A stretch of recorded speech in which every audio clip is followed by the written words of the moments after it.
Alhamdulillahi Rabbil Alamin. Assalatu wassalamu ala Rasulillahi Muhammadin wa ala alihi wa ashabihi ajma'in. Assalamu alaykum wa rahmatullahi wa barakatuh. Allah subhanahu wa ta'ala bu dünyada bizni, adam balalarini, kishilarni, mümin musulmonlarni bor qildi. Ham bu dünyada bizning turmushimizni da olib baraga yordam etadi. Ya'ni bizning bu dunyodagi turmushimizni olib bara. Allah subhanahu wa ta'ala bizni rizqlandira, bu dunyodagi turmushimizni olib baraga yordam etadi. Ham şu dünyadagi bor narsani Allah subhanahu wa ta'ala bor qildi. Ya'ni Allah ta'ala yaratdi deb aytsak da durust bo'lar. Ham bu dunyodagi, bu fani dunyodagi har narsa, har bir mahluq, har bir kishi, har bir janlik hammasida Allah subhanahu wa ta'ala tarafından bu dunyoga vaqtlicha jiberildi. Ya'ni şu dunyosi da fani, ya'ni shuluq dunyomizda bir vaqtga beylangan. Bizning ko'zlikdan qaraganda bir ko'p vaqt bo'lib ko'rinsa-da, ammo lekin Alloh subhanahu va taolo qarshida bu vaqt tushunchasi umuman yo'q. Chunki Alloh subhanahu va taolo boqiy. Boshlang'ichsiz, oxirsiz Alloh subhanahu va taolo boqiy. Ham shu vaqt tushunchasini Alloh subhanahu va taolo shulay o'zi bor qilishi ham aning bilan idora etishidi. Shunga ko'ra bu vaqt tushunchasi masalasida Alloh subhanahu va taolo bir Qur'oni Karimning bir oyatida shunday so'zlar aytdi. Bismillahirrohmanirrohim. كل من عليه فان ويبقى وجه ربك ذو الجلال والإكرام. Yani bu dünyadagi bor narsa fani, vaqtlicha. İlla magar Allah subhanahu wa ta'ala gina. Allah subhanahu wa ta'ala boqiy. Ham shu vaqt tushunchasini bayli tugul. Ham shu dunyodagi turmushimizda Allah subhanahu wa ta'ala bizga belgilagan vaqt tushunchasida adam balasi albatta Allah ta'alaning rizoligini qozonarga tirishadi.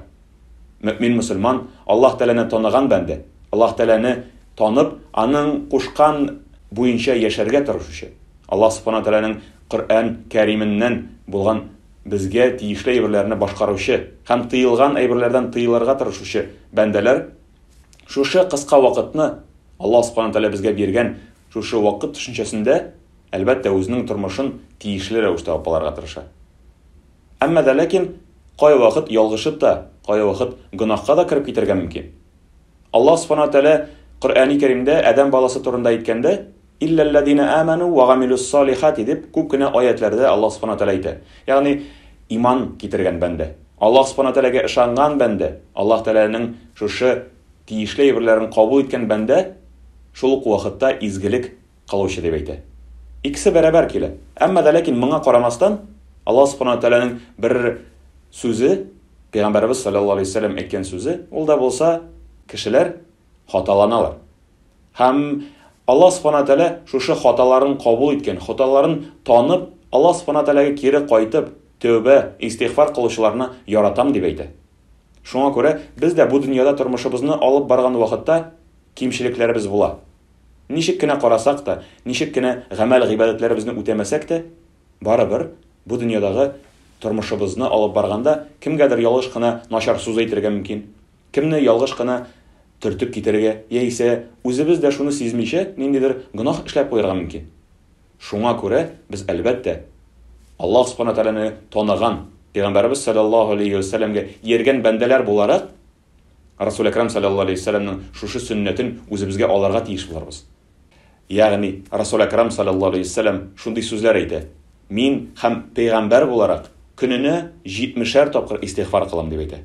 Qo'y bir rivoyatlarda 100'er topqir deb aytadilar. Ham biz mümin musulmonlar Payg'ambarimiz sallallohu alayhi vasallamning ma'sum shu gunohlardan pok, shista bo'luvini bila turib, esda tutib, albatta shunday so'rov bilan so'ralanamiz. Ya'ni shunday so'rov borliqqa keladi. Nechigindi Rasul akram sallallohu alayhi vasallam gunohdan da pok bo'lib istig'for qiladi, tavba qiladi. Bu albatta bizning uchun bir o'rnak. Payg'ambarimiz sallallohu alayhi vasallam bizga o'rnak ko'rsatib qoldirdi. Ya'ni gunohlarimiz bo'lar, kimchiliklarimiz bo'lar, shu vaqtda bizga nima ishlar kerak? Tavba qilarga. Kun sayin Rasul akram sallallohu alayhi vasallam kun sayin qildi. Ham bizda mu'min musulmonlar shu tavba istig'forlarni qavatlarga tegish bo'larmiz. Chunki biz bu gunohlardan ma'sum tugul, bu gunohlardan biz ozod tugul. Ham Alloh subhanahu wa taolo o'zi da bizga Qur'oni Karimda aytadi. G'afu qiling'iz deydi. G'afu o'tinigiz deydi. Alloh subhanahu wa taologa murojaat etib, g'afu so'rag'iz deydi. Tövbelerimizni qabul etar, ham gunohlarimizni g'afu etar. Һәм кай вакыт шундый фикерләр дә килергә мөмкин. Мин бит инде намазымны башкарам, уразамны тотам, изгелек эшлим, миндә нинди гөнаһ булсын соң дип уйларга мөмкин.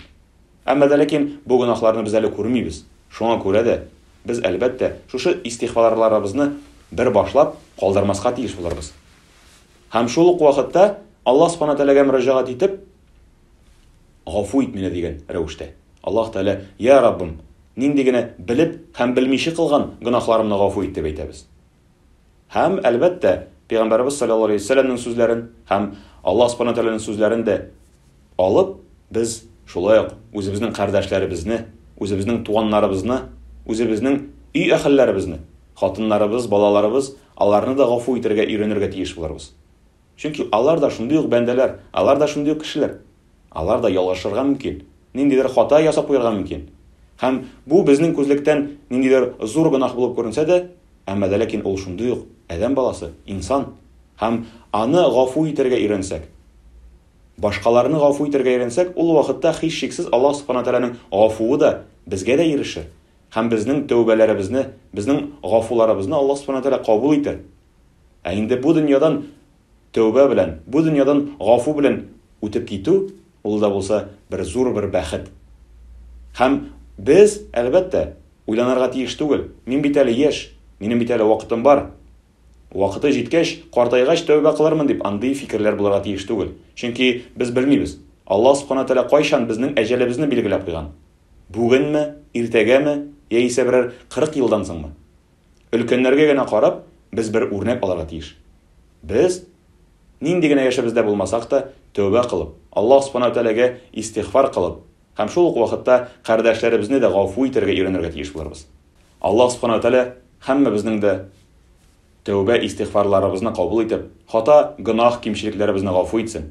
Һәм әлбәттә үзебезгә дә кешеләрне гафу итәргә, өйрәнергә насыйп итсен. Ассаламу алейкум ва рахматуллаһи ва баракатуһ.